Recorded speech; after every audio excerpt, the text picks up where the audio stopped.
नमस्कार। सामुद्रिक विज्ञान के इस अंक में एक बार पुनः आपका स्वागत है। एक सुंदर सी फीमेल हथेली, आप महिला जाति का हैं और आपकी रियल हथेली मेरे सामने विवेचना के लिए आ रखी है। इस हथेली में अगर हम देखते हैं तो आपकी जो इंडेक्स की फिंगर है, यहाँ पे रिंग फिंगर से काफी बड़ी दिखाई दे रही है और मिडिल फिंगर से यहाँ पे छोटी दिख रही है। और आप लोग जानते ही हैं कि देवगुरु आचार्य बृहस्पति से ये उंगली प्रभावित रहती है। जब ये उंगली इस प्रकार से बड़ी होती है तो इसको बहुत अच्छा माना जाता है। निश्चित तौर पे आप अपने जीवन काल में विनम्र माने डाउन टू अर्थ रहेंगे, लेकिन सत्ता को संभालने और दूसरों को नियंत्रित करने में काफी माहिर हो जाएंगी। आप कार्यकुशल रहेंगी, व्यवहारिक खूब रहेंगी, लेकिन स्वाभिमानी बहुत ज्यादा रहेंगी और आपके लक्ष्य हमेशा जीवन में उच्च रहेंगे। और जब आपका देवगुरु आचार्य बृहस्पति एक अच्छे परिणाम दे रहा होगा तो आप उन लक्ष्यों की भी अच्छी प्राप्ति करेंगे। क्योंकि देखिएगा, ये जो जड़ वाला भाग होता है, ये जुपिटर का माउंट होता है। इनको आचार्य बृहस्पति कहा जाता है।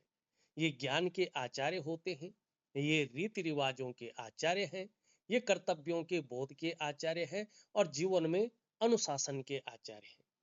जिन लोगों का ये हिस्सा पुष्ट और सुंदर स्थिति में होता है, एक खूबसूरत स्थिति में होता है, देवगुरु बृहस्पति की कृपा उन लोगों पर बहुत अच्छी होती है। आप लोगों ने देखा होगा कि प्रोफेशनली ये लोग टीचर होते हैं, ये लोग ज्योतिषी होते हैं, उच्च स्तरीय बहुत बड़ी जॉब करने वाले होते हैं, बहुत बुद्धिमान ऐसे लोग होते हैं। आपने ये भी देखा होगा कि आईएएस है, आईपीएस है, इंजीनियर है, डॉक्टर है, साइंटिस्ट है, ऐसे ही लोग होते हैं। ऐसे लोगों का अद्भुत बातचीत देखने में, मुखमंडल ऐसे लोगों का बड़ा तेज होता है। जो बात करते हैं उसमें एक आकर्षण होता है और राजा जैसा जीवन होता, कहें तो ये लोग राजा होते हैं। लेकिन यहाँ पे देवगुरु बृहस्पति अच्छे परिणाम नहीं दे रहा है, बहुत निम्न स्तर का परिणाम दे रहा है, जिसके कारण आपके जीवन में बहुत सारी प्रॉब्लम ये खड़ी करता हुआ वर्तमान में दिखाई दे रहा है। बहरहाल, आपके सवाल ले लेते हैं। डिवोर्स हो जाएगा क्या? अगर हो गया तो दूसरा शादी का योग है या नहीं है? यहाँ पे दो शादियों का योग आपकी हथेली में स्पष्ट तरीके से दिखाई दे रहा है।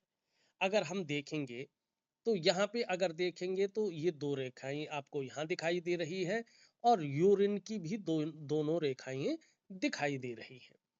अब यहाँ पे दाम्पत्य जीवन में प्रॉब्लम क्यों आई है, किन ग्रहों की वजह से आई है, वो देख लीजिएगा। सबसे पहले देखेंगे तो ये इंडेक्स की फिंगर है और इसके नीचे वाला जो भाग है, देवगुरु आचार्य बृहस्पति, ये यहाँ पे क्रूर ग्रह शनि की तरफ दृष्टि गोचर कर रहा है और ये निम्न मंगल है। इस निम्न मंगल से एक रेखा निकल करके हृदय रेखा में समाहित हो रही है, आगे नहीं बढ़ रही है। और ये जो यूरिन रेखाएं हैं, इनको कुछ रेखाएं यहाँ पे काटती हुई दिखाई दे रही है। और यहाँ पे देखेंगे तो केतु का बहुत अच्छा प्रभाव पड़ रहा है, ज्यादा प्रभाव पड़ रहा है इसमें गलत। और शुक्र यहाँ पे बली स्थिति में दिखाई दे रहा है। जब हथेलियों में ये स्थिति आती है, ठीक है ना, देवगुरु आचार्य बृहस्पति शनि की तरफ दृष्टि गोचर करे और यहाँ पे ये रेखाएं काटे, यहाँ पे इस प्रकार का चिन्ह आ जाए, तो ये दाम्पत्य जीवन में बड़ी कठिनाइयां शुरू कर लेता है। व्यक्ति को दाम्पत्य जीवन का जो चरम सुख का भोग है, उसके बीच में परिस्थितियां खड़ी हो जाती हैं, ये खड़ी कर लेता है और व्यक्ति को चरम सुख का भोग नहीं मिल पाता है। और जब ये जो है राहु की स्थिति आती है तो नौबत जो है तलाक तक पहुंच जाती है, डिवोर्स तक पहुंच जाता है। लेकिन मामला ऐसा पेचीदा ये फंसाता है कि न तो डिवोर्स हो पाता है और न साथ में रह पाते हैं, और ये कोर्ट कचहरी का फिर इसमें मामला भी बना लेता है। लेकिन यहाँ पे एक चीज और है, शुक्र जिस तरह से एकदम बली अवस्था में है, देवगुरु बृहस्पति जिस तरह से यहाँ पे पूरी तरह से ऊर्जा प्रोवाइड नहीं कर रहा है, ठीक है ना, और शनि की तरफ दृष्टि गोचर कर रहा है और राहु की नाड़ी रेखाओं की स्थिति आ रखी है, तो चाहे इनके बीच हो चाहे उसके बीच हो, तीसरे की एंट्री भी दिखाई दे रही है। हो सकता है ऐसी स्थितियां आ रखी हैं। अब मैं एक उपाय दूंगा, क्योंकि दो शादियों का योग बन रहा है, तो इस रिश्ते से, क्योंकि ये रिश्ता एक कठिनाई से भरा रिश्ता है, इस रिश्ते से निजात पा करके आप एक अच्छे रिश्ते में कदम रख सकते हैं। क्योंकि वैसे भी ये रिश्ता टिकना बहुत ज्यादा मुश्किल हो रहा है। हाँ, अगर आप दोनों में से एक भी व्यक्ति ये चाहता है कि ये रिश्ता टिके और इसके लिए बहुत कठिनाइयां वाला थोड़ा उपाय कर सकते हैं, रिश्ता टिक जाएगा। वैसे रिश्ता टिकना मुश्किल है। डिवोर्स ही आपका है और आगे शादी होने के योग भी अच्छे दिखाई दे रहे हैं, और वो शादी टिकेगी भी आपकी। चिंता न करें, चिंता विमुक्त रहे, उपाय मैं दे दूंगा। दूसरा आप लिखते हैं, नौकरी का क्या सीन है, आगे जाकर जिंदगी में तरक्की होगी या नहीं होगी। अब नौकरी की प्रॉब्लम क्यों आई है, देखिएगा, यहाँ पे देखिएगा, जब देवगुरु आचार्य बृहस्पति को ये राहु की स्थितियां ग्रसित कर लेती है, दृष्टि गोचर कर लेता है, और शनि सॉरी, देवगुरु बृहस्पति दृष्टि गोचर करता है शनि को, और शनि बृहद रूप में ज्यादा मात्रा में अपनी ऊर्जा प्रोवाइड करता है। तो ऐसे में आपके अंदर चाहे कितनी भी अच्छी नॉलेज हो, कितना भी अच्छा ज्ञान हो, उसको इम्प्लीमेंट करने के लिए प्लेटफॉर्म नहीं मिलता है।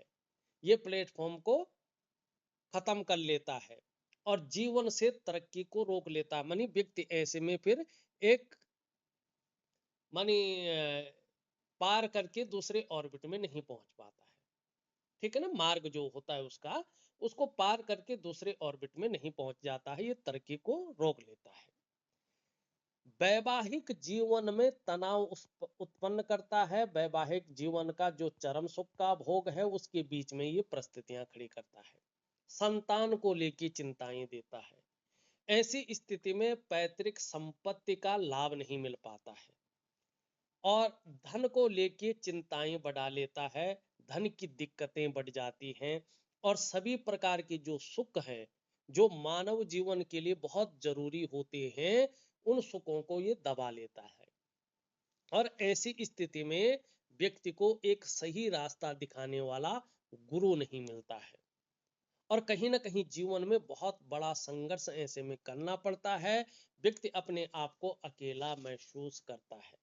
अब बात करते हैं कि आगे क्या स्थिति है।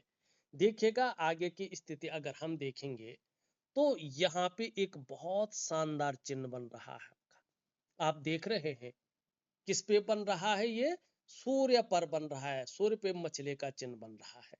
जब देवगुरु बृहस्पति अपने पुष्टतम स्थिति में आएगा ठीक 2 सालों के बाद, और ये राहु की स्थिति आपके जीवन में ऊर्जा बिल्कुल कम कर लेगी, नेगेटिव ऊर्जा, और ये करियर और धन की रेखा एकदम पुष्ट होनी शुरू होगी। ये चीजें कब होंगी आपके जीवन में, ये होंगी पूर्ण भाग्योदय की स्थिति आएगी 36वें वर्ष से। लेकिन ये चीजें 2 वर्षों के बाद से ठीक होनी शुरू हो जाएंगी। तो यकीन मानिएगा, अगर आप सरकारी नौकरी की कोशिश करते हैं, तो ये बड़ी सफलता दिलाएगा। ये मछली का चिन्ह आपके लिए बहुत बड़ी चीज है। धन के लिए बड़ा शुभ यहाँ पर है, और प्रसिद्धि की प्राप्ति, नेम फेम बहुत ज्यादा आपका होगा। आपका ऑरा स्ट्रांग बनेगा, और आभा मंडल को ये विकसित करेगा, दिव्य बनाएगा। और जैसे जैसे इस रेखा का प्रभाव आपके जीवन पर बहुत अच्छा गुजरेगा, ये रेखा अच्छी होगी, आपका जो करियर का मामला है, आपका जो धन का मामला है, इसमें पूरी तरह से स्टेबिलिटी आ जाएगी, स्थायित्व आ जाएगा। तो जैसे यहाँ पे है ये चिन्ह, ये बताता है, यस्य हस्ते मत्स्य रेखा कर्म सिद्धिश्च जायते, धनाड्यस्तु सो विज्ञेयो बहुपुत्रो न संशयो। माने जिस व्यक्ति की हथेली में ये मछली का चिन्ह होता है, चाहे वो महिला हो या पुरुष हो, तो ये लोग कर्म सिद्धि वाले होते हैं। माने आगे जाके जो भी ये काम करेंगे, चाहे नौकरी करें, चाहे व्यापार करें, चाहे अन्य कोई काम करें, उसमें सफलता इनको मिलेगी ही मिलेगी। धनाड्यस्तु सो विज्ञेयो, मानी आर्थिक स्थिति इनकी आगे चलकर बहुत मजबूत होगी।